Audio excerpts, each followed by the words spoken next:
Hola a todas y todos, ¿qué tal? ¿Cómo estáis? Bienvenidas y bienvenidos un día más a este canal. Yo soy Cristina y hoy os traigo el wrap-up de octubre y noviembre. Como podéis comprobar, estoy un poco malita, pero bueno, ya me estoy recuperando. He pasado 2-3 días bastante mala, pero bueno, hoy ya me encuentro mucho mejor. Como os decía, os traigo el wrap-up de octubre y noviembre. En octubre no grabé wrap-up porque solamente terminé 2 libros. El tercero no me dio tiempo porque, bueno, se me hizo bola, pero bola. Se me hizo bola, pero bola. Y nada, ya pues lo dejé para noviembre. Así que os traigo un total de 6 libros. Hay un poco de todo. Ha habido uno que me ha gustado especialmente y fijo que va a estar en el top 10 de mejores lecturas. Otro, el que se me hizo bola, va a estar en el top de, bueno, en el vídeo de decepciones y peores lecturas, sin ninguna duda. Y el resto, pues bueno, han estado bien. Iré bebiendo a lo largo del vídeo esta infusión de jengibre y limón.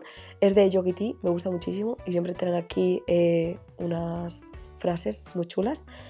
Lo que pasa que ahora está muy caliente, sí, está muy caliente. A mí no me gustan las cosas excesivamente calientes porque quemarme la lengua es de las cosas que más odio en esta vida. Así que nada, por cierto, la taza, ¿qué me decís de esta taza? Una maravilla, ¿verdad? Me la he comprado recientemente, he estado en Madrid y bueno, fuimos a Pepco, que eso no lo he grabado, pero todo lo demás sí, así que el próximo vídeo seguramente sea un vlog de Madrid, que espero que os guste mucho. Y nada más, pues eso, que os traigo 6 libros, me callo y empezamos.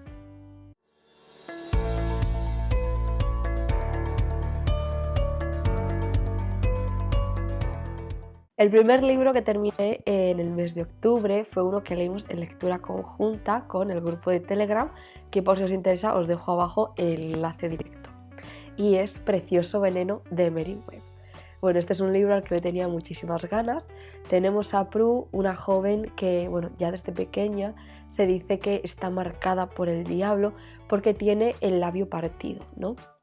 Se dice que su madre, cuando estaba embarazada de ella, se cruzó con una liebre, las liebres tienen por aquí el labio partido, y que por eso Prue salió así. Bueno, esta es una novela que está cargada de leyendas, incluso de mitos, de habladurías, ¿no? De hace años se dice que no sé qué. Bueno, pues la gente sigue creyendo en ello, ¿no? Tenemos como os digo, a Prue, vive con sus padres y su hermano Gideon, y cuando su padre fallece, Gideon pues se quiere encargar de la familia, ¿no? Quiere ser el patriarca. Así que empiezan Prue y él a trabajar de sol a sol, todo esto bajo el mando de Gideon, para conseguir una vida mejor, para ahorrar dinero, ganar dinero, las tierras, los cereales y conseguir una casa mejor y así entrar en lo que es la sociedad de esa comunidad. Es una novela bastante rural, la ambientación es maravillosa, pero es una joven que es muy buena, muy buena, y a cada rato que tiene libre va al desván y empieza a leer, a pasar tiempo consigo misma, ¿no? Y esa es su forma de evadirse de pues, todas las críticas hacia su rostro, del trabajo tan duro que tiene que hacer día tras día tras día. También tenemos a la familia de Begildi, que está el hombre, la mujer y la hija. La hija tendrá un cierto acercamiento con Gideon y bueno, el padre se dice que es así como un hechicero, tal, bueno, cosas de la época, ¿no? Y enseñará a Prue, a cambio de también trabajo físico, a leer, a escribir, ¿no? Eso que tanto Prue quiere, ¿no? Aprender. Es, como os digo, una novela muy bonita, que bueno, ha habido partes que sí que me han llegado al corazón, ¿no? Sobre todo pues el juzgar a las personas simplemente por su físico. La madre de Prue y Gideon jugará un papel fundamental, también el tejedor Kester y la familia Begildi. Y bueno, pues es una novela llena de supersticiones y creencias antiguas, y también el tema de la avaricia jugará un papel fundamental y veremos hasta dónde la codicia lleva a Gideon. Yo le he puesto 4 estrellazas, me ha gustado mucho, y también sé que hay adaptación cinematográfica, pero yo no la he conseguido encontrar, así que si alguien sabe dónde la puedo ver, por favor que me lo deje abajo en los comentarios. El siguiente libro es Regreso a tu piel, de Luz Gabás.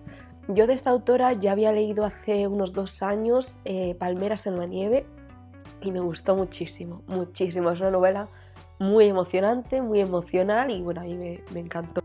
También la película está muy bien. Y bueno, pues ya tenía ganas de volver a leer a la autora y más con este libro que pues por suerte lo tengo firmado por ella. Bueno, si veis que hay muchos cortes es porque estoy todo el rato tosiendo y es que no puedo evitarlo. Tenemos a Brianda, que es una mujer que de repente ha empezado a tener una especie de ataques de pánico. Ella no está muy a gusto con la vida que tiene, con su trabajo, con su pareja incluso, y bueno, pues ha decidido tomarse unas vacaciones, o bueno, más bien en su empresa han decidido que se tome unas vacaciones y decide irse al pueblo de sus tíos. Cuando llega allí descubre que hace muchísimos años hubo una especie de caza de brujas y se ejecutaron a muchísimas mujeres y algún que otro hombre. Y entonces estaremos a caballo entre lo que es la actualidad de la Brianda del presente con la Brianda del pasado. Y descubriremos pues esa historia de amor, un amor que para mí pues es demasiado insta-love, la verdad, en el pasado y también demasiado insta-love en el presente, ¿no? Tendremos dos historias que bueno, para mí me han flojeado muchísimo, demasiado precipitado, demasiado forzado en algunos momentos. Yo, pues bueno, no me lo he terminado de creer y si en algún momento me lo he creído, pues ha sido un poco por, de alguna forma, seguir el juego, ¿no? Pero sí, para mí ha sido demasiado insta-love, demasiado precipitado en ambas líneas temporales. Pero bueno, tendremos a Corso, tanto en el presente como en el pasado. En el pasado le conocemos un poco más, en el presente para mí haría falta más profundidad, la verdad. En la segunda línea temporal, en la del pasado, en la del siglo XVI, conocemos a una Brianda que vivió en una época de venganza, de remordimientos, en la que la gente se dejó llevar por el poder, la avaricia y el desconocimiento, ¿no? Y sobre todo, pues, la venganza. Entonces, por eso, pues esta caza de brujas sí que se basa en hechos reales porque aquí viene pues unos escritos del 19 de febrero de 1592, o sea que estas ejecuciones sí que existieron realmente y la autora es en esto en lo que se basa para escribir la novela. Es una novela pues en algunos momentos más ágiles que otros, pero bueno, ha estado bien, pero en general ha pasado un poco sin pena ni gloria. Entonces yo le he puesto 3 estrellas, pero bueno, ya está, un poco sin pena ni gloria. Ahora vamos con el peor libro que he leído bueno, el peor de los peores, ahora mismo no lo sé muy bien, que he leído en el 2024 y bueno, sin duda va a estar en el vídeo de peores lecturas y decepciones del 2024 y es El sabor de las penas de Jude Morgan. Bueno, lo primero es decir que lo leí en el club de lectura de la pecera de Raquel, en lectura conjunta con ella y bastantes personas más, y en general gustó muchísimo, muchísimo. Así que, antes que nada, pues decir que mi opinión, que os influya a lo mínimo a la hora de leer este libro si tenéis ganas de hacerlo, porque bueno, al final pues es una opinión como cualquier otra, ¿no? Pero sí que en el grupo gustó muchísimo. A mí, pues no.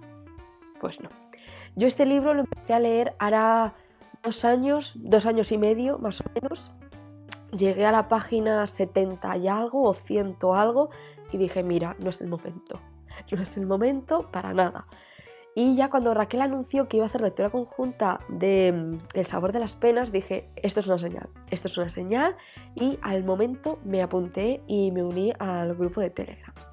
Bueno, me ha costado muchísimo terminarla, ha sido una lectura que, bueno, es que se me ha quedado aquí, y bueno, es una biografía novelada sobre las hermanas Bronte, o por lo menos... Esto recordad que es mi opinión, ¿vale? O por lo menos así es como nos lo vende. Porque yo más diría que es una biografía novelada sobre Charlotte Bronte. Como muchísimo es una biografía novelada sobre Charlotte Bronte. Pero casi que ni eso, porque es tan sumamente novelizado, tan sumamente hasta cierto punto inventado, que es que yo casi que no diría que es sobre Charlotte Bronte, ¿no? Sino que es pues sobre una mujer que se llama Charlotte Bronte y sobre los satélites que orbitan a su alrededor. Porque aquí la protagonista es Charlotte y todos los demás pues son personajes secundarios que van apareciendo cuando a Charlotte le viene bien. Bueno, así a grandes rasgos, esta es mi opinión sobre este libro.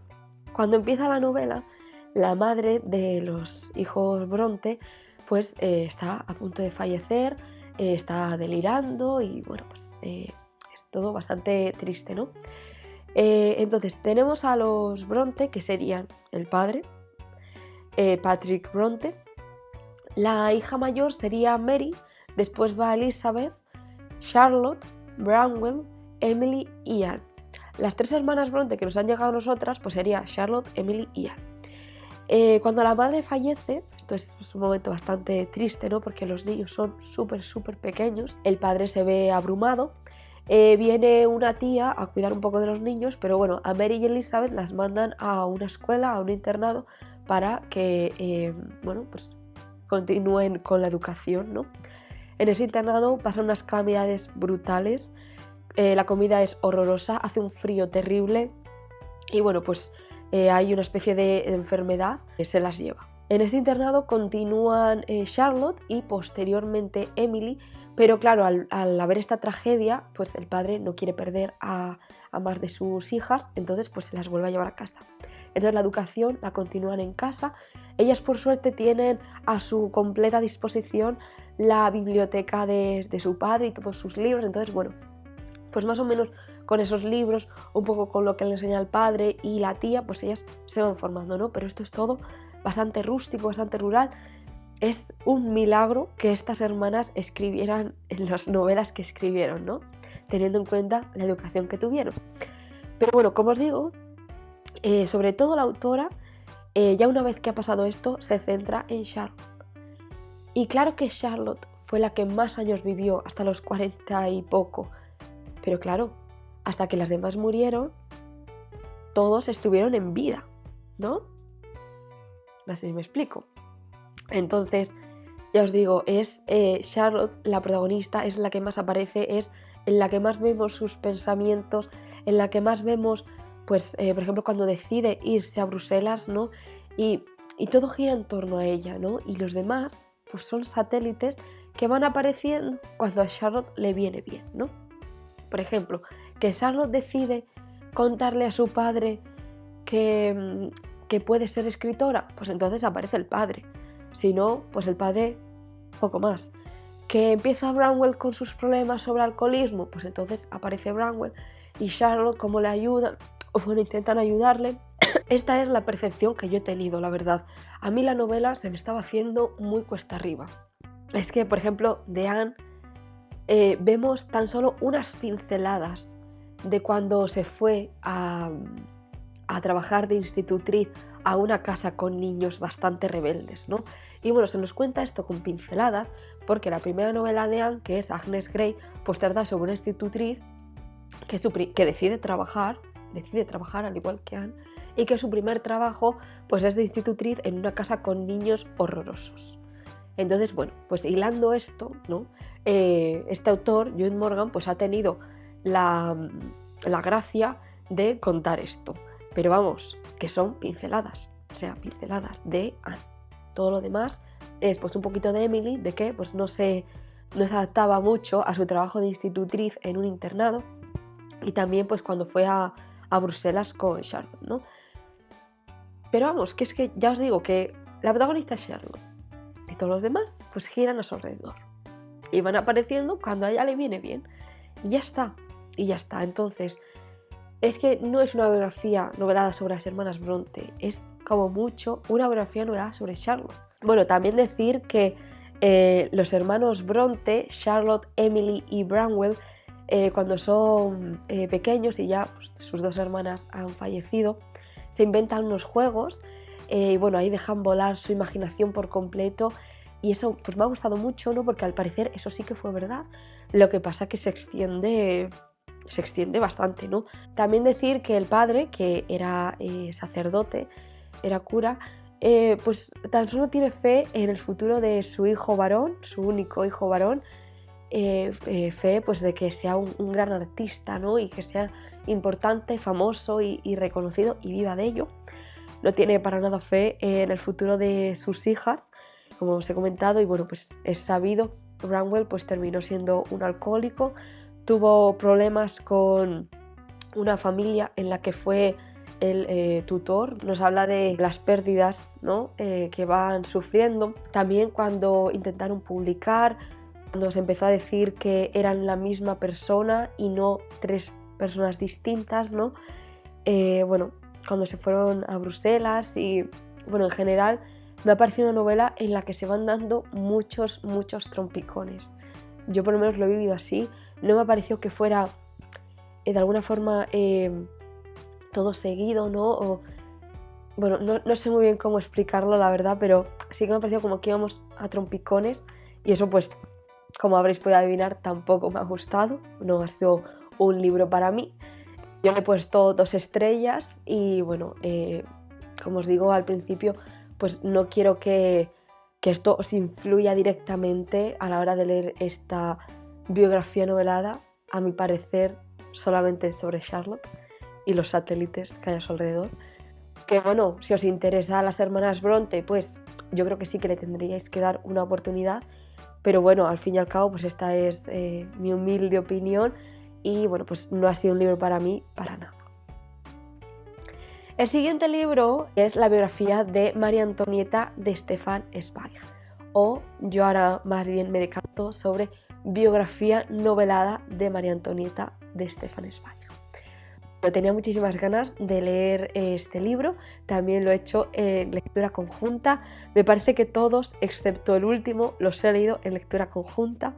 Esta biografía, con toques de novela, a mi parecer, empieza cuando quieren casar al delfín de Francia, que sería el nieto de Luis XV, con María Antonieta, hija de María Teresa de Habsburgo. Empieza así, tal cual. Entonces se ponen de acuerdo y envían a María Teresa desde Austria a Francia para que se celebre la boda.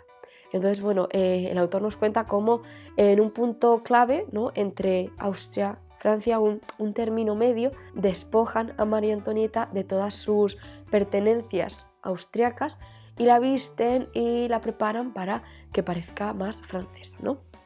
Entonces, pues bueno, llega a Francia y todo pues es bastante descriptivo, ¿no? La celebración, cuando pasean carruaje por las calles francesas y bueno, pues cuando se celebra la boda, ¿no? María Antonieta es una joven que, bueno, en principio me parece a mí que no estaba muy predispuesta a que fuera reina del trono francés. Ella pues ha tenido una educación pésima, apenas habla idiomas, no es que sea tonta, de hecho creo recordar que se dice que es bastante viva, ¿no?, bastante inteligente, pero no le interesa aprender, no le interesa leer, no le interesa aprender idiomas, no está preparada para asumir el papel que le espera, ¿no?, que es el trono de Francia. Francia era un país bastante importante. Una vez que se celebra la boda, no se consuma el matrimonio y bueno, esto da bastante que hablar. Además ella pues es una extranjera, ¿no?, en la corte francesa, no sabe apenas francés, las costumbres las lleva a regular y bueno, pues es lo que os digo, que yo creo que no se la preparó para ese papel tan importante que finalmente termina asumiendo, ¿no? Entonces cuando llega a la corte no tiene a prácticamente nadie de confianza, es bastante manipulable, bastante influenciable y bueno, tiene ahí un rifirrafe con la amante del rey en aquel momento, recordemos, el abuelo del delfín, que ahora mismo no me acuerdo cómo se llama esta mujer, pero bueno, es bastante influenciable, tiene ese roce y bueno, pues a lo largo de su vida y bueno, también pues del reinado, cuando el rey Luis XV fallece y su marido Luis XVI pues asciende al trono. Ella no es que esté como pez en el agua, por así decirlo, ¿no? Ella se aburre muchísimo, muchísimo. Su forma de escapar de este aburrimiento era, despilfarrar las arcas francesas, ¿no? El dinero que se había conseguido con los impuestos tan altos que el pueblo francés tenía que pagar. El pueblo francés estaba en la pobreza absoluta, pasaban muchísima hambre, y con estos impuestos tan altos era con lo que se llenaban las arcas francesas, y María Antonieta pues despilfarraba este dinero a ton y a son, sin ser consciente realmente de la pobreza que estaba viviendo su pueblo, ¿no? Concretamente, una de las muchas formas de despilfarrar lo que tuvo, aparte de pues en contratar a su peluquera personal, en contratar vestidos lujosísimos, cientos y cientos de vestidos, pues era en el Trianon.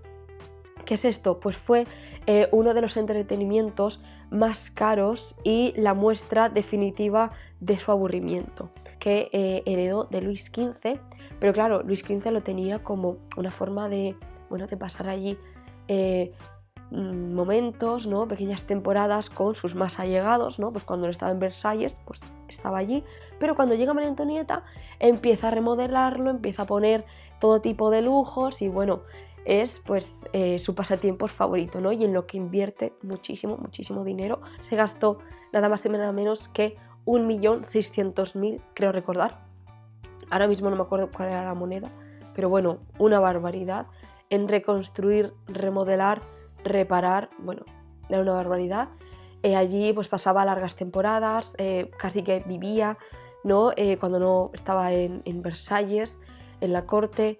Llevaba a sus más allegados, ¿no? A personas que estaban con ella, algunas tal vez porque realmente la apreciaban, otras simplemente por el interés, porque era María Antonieta, la reina María Antonieta, y vivían allí de gratis, ¿no? Allí pues otra de sus formas de matar el aburrimiento, cuando ya pues estaba todo construido, todo remodelado, era hacer obras de teatro. De vez en cuando el rey, su marido, pues también se pasaba a verlas, pero muy poco, porque era una persona que era bastante, de alguna forma, antisocial, ¿no? Él estaba pues con sus cacerías y poco más. Me parece que en este momento todavía no se había consumado el matrimonio, ya habían pasado unos 7 años más o menos, y pues la gente hablaba mucho, ¿no? Hasta que, el hermano de María Antonieta, José, ya decide ir a Francia, ¿no? Y hablar con este rey, decirle, oye, que es que hay que darle herederos a Francia, así que sométete a la operación que te tengas que someter, pero esto hay que consumarlo ya. Bueno, pues finalmente se consuma. María Antonieta y él pues tienen varios hijos, varias hijas, ¿no? La primera era una hija, María Teresa, el segundo ya era el hijo, el heredero. Es una biografía, a mi parecer, novelada, que está bastante bien. Lo que pasa que sí que hay momentos en los que se extiende demasiado. Y también hay veces que yo me pregunto qué hay de real y qué hay de ficción, porque es que hay ciertos datos que me parece casi imposible que se sepa. Me parece casi imposible porque han pasado tantos años y claro que eran los reyes, ¿no? Y había documentos y tal, pero hay ciertas cosas que era como... no estaba ahí para saber esto, ¿no? De lo que ella pensaba, porque sí, una cosa son las cartas que enviaba y tal, pero luego pensamientos profundos. ¿Tú qué sabes, Stefan Zweig? ¿Tú qué sabes si realmente pensaba esto, no? En estos momentos pues yo pensaba así, la verdad. Pero también en otros, pues cuando se produce la huida, ¿no? Hay una huida, está la revolución, pues hay una huida, hay momentos que es que son completamente surrealistas, ¿no? Cuando alguien tiene que huir, coge lo más importante, lo imprescindible y huye. Pues ellos decidieron comprar otro coche muchísimo más caro, muchísimo más lujoso, muchísimo más grande, para que todo les cupiera, y no iba la reina, el rey y sus hijos, ¿no? El delfín, no, sino que también iba algún criado, algún tal, la cuidadora de los niños, no sé qué, y es como, vamos a ver, que estamos preparando una huida, lo esencial, nada de comodidades las justas. Pues no, cada vez les fueron llevando a sitios peores, hasta que, yo creo que aquí no hago ningún spoiler, pues le guillotinan al rey, a ella la separan de sus hijos, la llevan a un sitio peor, hay un juicio, el juicio por cierto, el juicio me ha encantado, maravilloso, maravilloso, ahí sí que entiendo esos detalles porque había gente tomando nota, esto iba para la historia de Francia, ahí sí, pero los detalles de la huida, a mí perdonadme, pero bueno, no sé. Bueno, aparte de que me parecía surrealista, es que, no sé, igual soy yo que soy demasiado tiquismiquis, demasiado exquisita, no sé, pero es que de verdad había detalles que yo decía, es que esto es imposible que lo sepas, o sea, esto te lo estás sacando de la manga. Entonces, por eso digo lo de biografía novelada. Que no es que esté bien o mal, sino que es una biografía novelada. Después, el capítulo del asunto del collar me ha parecido muy bien documentado y la importancia de la Polignac. También tengo que decir que las familias europeas poco hicieron por María Antonieta. Yo sí considero que la podrían haber ayudado y no. María Antonieta terminó como terminó porque, bueno, fue una despilfarradora que no se preocupó en absoluto por su pueblo y que, bueno, pues al final se vio bastante sola. No solo por sus más allegados en Francia, sino también por sus familiares y distintas familias europeas, ¿no? Pero bueno, yo sí considero que terminó como terminó porque era una persona que solamente se centraba en ella misma, en su aspecto físico y, bueno, en personas que estaban a su alrededor, en, bueno, a cierta familia conseguirle los mejores puestos y demás, y no hay que preocuparse por el pueblo francés del que ella era reina, ¿no? Vuelvo otra vez a lo que os comentaba del principio, que es que María Antonieta no estaba preparada para ser reina.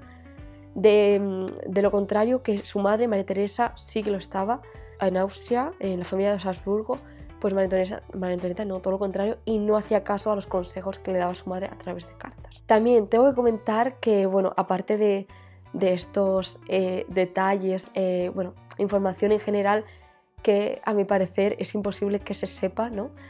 Y que aquí se cuenta como que ocurrió realmente, ahí pues no lo sé. Si habéis leído esta biografía novelada y me queréis dar vuestra opinión abajo en los comentarios, estaría encantada de leeros, la verdad. Tengo que decir, aparte de esto, que me ha faltado muchísima contextualización al principio del libro. Y esto lo digo porque en la biografía que yo leí de este mismo autor, de María Estuardo, que fue mi segunda mejor lectura del año pasado, se contextualiza muy bien al principio de la biografía, ¿no? Tenemos bueno, un poquito de contexto sociopolítico, creo que también un poco económico, y se nos habla sobre el padre de María Estuardo, ¿no? Y cómo María Estuardo le sucede. Bueno, pues aquí empieza como os lo he contado. A mí me hubiera gustado que se me hubiera hablado de la María Antonieta pequeña, de cómo es en el momento en el que nace, de cómo su madre llega a estar donde está, incluso un poquito de sus hermanos, de su padre, que no tengo ni idea de quién fue su padre, la verdad, o sea, tendría que buscarlo en Google, porque aquí no se cuenta, no hay contexto, como por ejemplo en el de María Estuardo, que por cierto, una biografía que os recomiendo al 100%, de verdad, al 100%. Con todo esto, pues bueno, posiblemente estaréis pensando que le he puesto muy mala nota. Bueno, le he puesto 4 estrellazas, porque de verdad que me ha parecido muy interesante y ha habido partes que, bueno, maravillosas. Pero bueno, tengo que decir, y bueno, seguramente si habéis visto otros vídeos míos, sabréis que yo mis 5 estrellazas las tenía preparadas para este libro. Y yo con todas mis ganas se las iba a poner. Bueno, pues no, porque pues esos detalles, esas cositas que... Bueno, ha habido partes que también se me ha hecho un pelín bola, por así decirlo, entonces, bueno, pero sobre todo la contextualización me ha faltado muchísimo.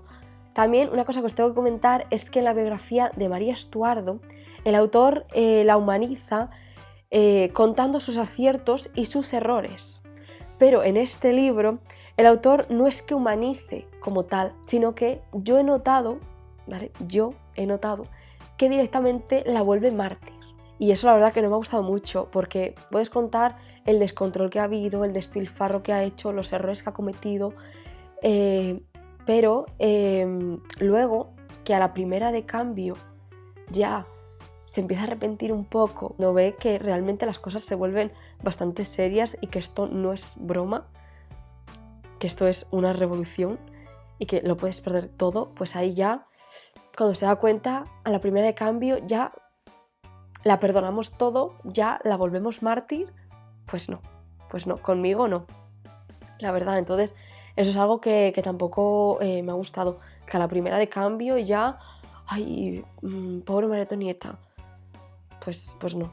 Por un lado sí que lo pasó fatal, sufrió muchísimo, pero por otro era una persona que tan solo se preocupaba por ella, ¿no? Y al pueblo como si no estuviera.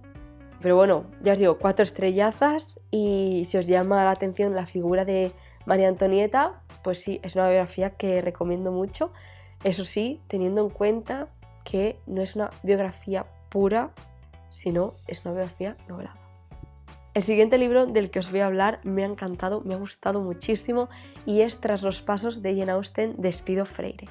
Bueno, parece ser que la temática general de este vídeo es las biografías noveladas sobre mujeres, y aquí tenemos la de Jane Austen. En este libro, que ya os digo, me ha encantado y va a estar sí o sí en el top 10 de mejores lecturas de este año, tenemos a Jane Austen. La autora nos va contando su vida, empezando por la contextualización de sus antepasados, pero no solo de su madre, de su padre, sino que vamos un poquito más atrás y nos habla sobre sus abuelos, más concretamente sobre sus abuelos paternos, que madre mía, el padre tuvo madrastra, y bueno, hay un montón de datos que me han parecido geniales y fantásticos, y que contextualizan muy bien cómo fue la vida del padre, la vida de la madre, y cómo posteriormente pues la de los hermanos de Jane y de Jane. Esto era pues un poco lo que me ha faltado en este libro, la verdad. Bueno, pues en este lo he encontrado. Bueno, ya sabéis que para gustos los colores, ¿eh? Como os digo, pues va contextualizando todo hasta que pues llegamos a los padres de Jane, los hermanos de Jane, que por cierto tuvo muchísimos, fueron en total unos 8 hijos. Yo pensé que habían sido 5, pero bueno, fantástico, genial. La pluma de Espido Freire es maravillosa, es súper ágil. Yo conecto muchísimo con ella. Sí que es verdad que entiendo que haya personas que no conecten, porque yo creo que es directa, concisa, y puede ser que haya gente a la que le guste algo un poco más distanciado, ¿no?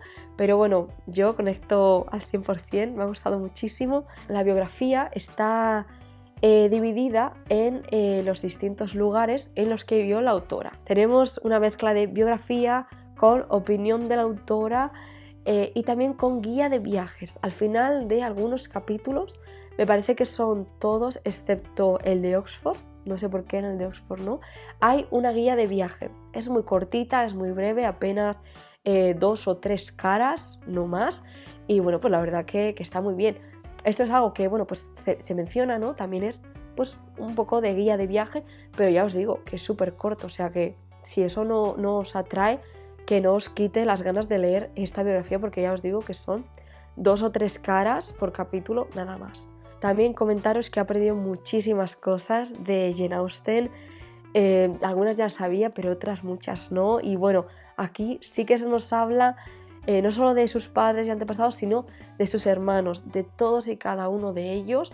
Hay uno, por ejemplo, que se llama George, que es mayor que Jane y que, bueno, pues tenía así una especie de discapacidad. En la época pues no se sabía muy bien qué era, y le mandaron al campo de sus otros hermanos, de uno que fue banquero, otro que fue párroco, otro que heredó, tuvo suerte y heredó muchísimo porque le acogieron una familia.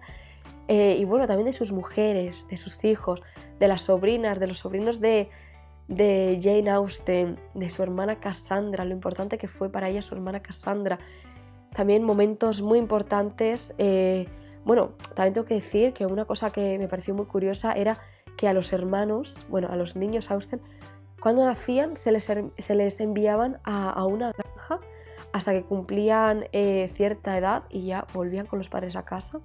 Eso la verdad que me ha parecido muy curioso, no tenía ni idea. Y bueno, a lo que iba, también se nos cuentan momentos muy importantes cuando Jane intenta publicar la que conocemos ahora como la Abadía de Northanger, que en aquel momento era Susan, que después ya se le cambió el nombre a la Abadía de Northanger. Cuando intenta publicar, cuando le retienen el manuscrito y no lo publican, sí que le han pagado, pero no lo publican, está ahí en stand-by. Ella más o menos continúa escribiendo, continúa bueno, pues dándole vueltas y vueltas y vueltas a las novelas. También el fallecimiento del padre, cuando se tienen que mudar de Bath a un sitio peor en Bath, después finalmente a Chatham, cuando el hermano, si no recuerdo mal, Henry, creo que fue, no, Henry no, Edward, les cede esa casa, ya por fin les cede esa casa a sus dos hermanas solteras y a la madre. También nos habla cuando fue a una especie de colegio solamente para niñas, junto con su hermana Cassandra y una de sus primas, si no recuerdo mal. Ya pues bueno, muy pronto dieron por finalizada su educación, la verdad, pero bueno, por suerte en casa no tenía prohibido leer ni nada de eso. Y bueno, también cuando era pequeña estuvo muy enferma, cuando pierde a la prima Elisha, cuando fallece su cuñada Elizabeth también, que tuvo muchísimos hijos, ¿no? La madre de Fanny, un montón de cosas relacionadas con la vida de Jane Austen que le han pasado a Jane Austen y que me ha encantado leerlo. De verdad, si sois fans de la autora, no os podéis perder esta biografía con opiniones de la autora y con guía de viaje. O sea, de verdad, no os la podéis perder, 100% recomendada. A mí me ha gustado muchísimo, yo le he puesto 4 estrellazas y media. Ya finalmente cuando se publica Sentido y Sensibilidad, Orgullo y Prejuicio, está escribiendo Mansfield Park, vemos en qué se basó un poco para escribir Mansfield Park, en qué se basó un poco para escribir la novela breve Lady Susan.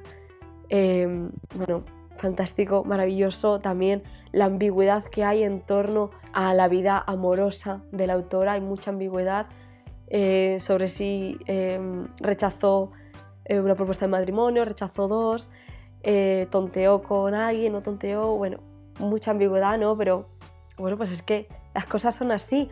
Claro, si Jane Austen en vida hubiera sido tan famosa como lo es hoy en día, posiblemente se hubiera recopilado muchísima más información sobre ella, pero Jane Austen murió siendo pues una autora como otra cualquiera, ¿no?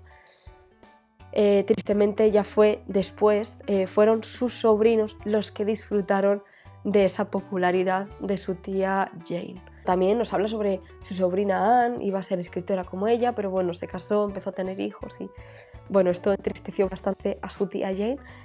Pero bueno, ya os digo que los que de verdad disfrutaron de la popularidad de Jane y de, sobre todo, la recompensa económica de las obras publicadas de la tía Jane fueron los sobrinos. También cuando veraneaba, ahora no me acuerdo dónde veraneaba, ahí también pues, se basó para escribir Persuasión. También tengo que decir que los 2 últimos capítulos, es decir, los 2 últimos sitios en los que vivió la autora, me han gustado muchísimo, pero muchísimo. Junto con la contextualización me ha parecido maravilloso. Y ya lo que es al final del libro, tenemos una cronología, un quién es quién, un resumen de todas las novelas de la autora, un recopilatorio de todas las adaptaciones cinematográficas, tanto a película como a serie, a miniserie, que se han hecho de sus novelas, y también un árbol genealógico por si nos perdemos con algunos personajes. Y bueno, yo lo he consultado en varias ocasiones y bueno, la verdad que me ha parecido maravilloso. Ya os digo, la cronología, el quién es quién en la familia de Jane Austen, resumen de las obras de Jane Austen y sus argumentos, Jane Austen audiovisual y lo que os digo, el árbol genealógico, me ha parecido la guinda del pastel para este librazo que sin duda va a estar en el top 10 de mejores lecturas. Y ya el último libro del que os voy a hablar, este así lo leí yo sola conmigo misma en el viaje que hice a Madrid, a ver si puedo editar el blog y os lo subo prontito.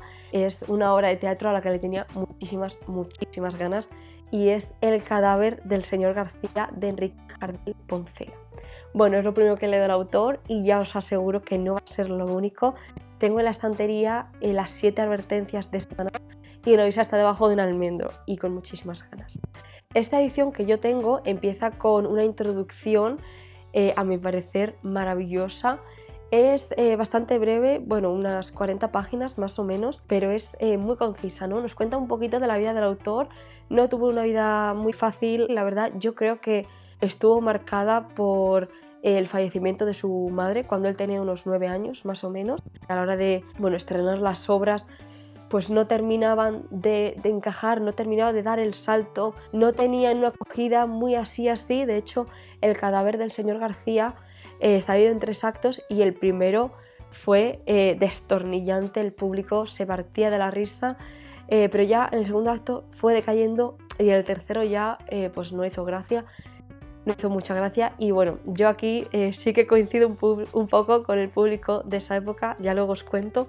También probó en suerte en Latinoamérica, aquí pues le pilló el franquismo, ¿no? También la República. Para las personas de izquierdas él era demasiado franquista. Para las personas de derechas él era demasiado republicano, entonces no terminaba de encontrar ahí su público, ¿no? Él no se rendía, él pico pala, y era un dramaturgo que, bueno, era muy, muy prolífero, escribió muchísimas obras y además muy seguidas, ¿no? Cuando se estrenaba una, ya casi que tenía lista la siguiente. Como os digo, pues yo tengo 2 pendientes de él y deseando leer muchísimas más que se mencionan aquí en la introducción. Vamos ya con el argumento de la obra de teatro. Estamos en un edificio de pisos y en uno de ellos un grupo de gente que está reunido haciendo una celebración, ¿no? Celebrando. De repente escuchan unos disparos y cuando van al saloncito, en el diván enciende la luz y se encuentran un cadáver de un hombre que no tienen ni la más mínima idea de quién es.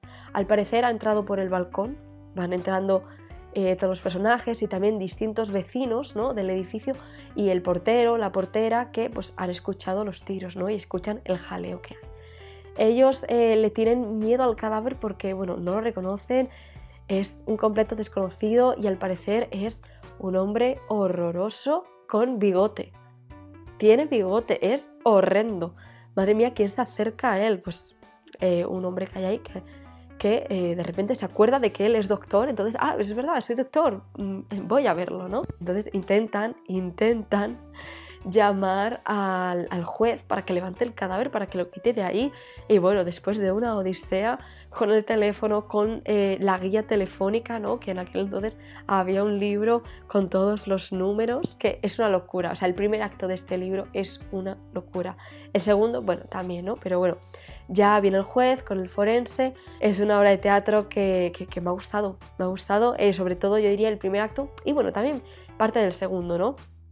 Pero bueno, ya el tercero, no digo más, no voy a decir más, porque entonces ya sería contar demasiado, pero en el tercero ya sí que se me fue desinflando un poco y tengo que decir que lo que es el desenlace y luego ya el final, no, pero bueno, todo lo demás sí y yo le pongo 3 estrellas, sí. Iba para 4, pero es que ese final, ese desenlace me ha parecido demasiado descafeinado, demasiado simple, demasiado fácil, demasiado...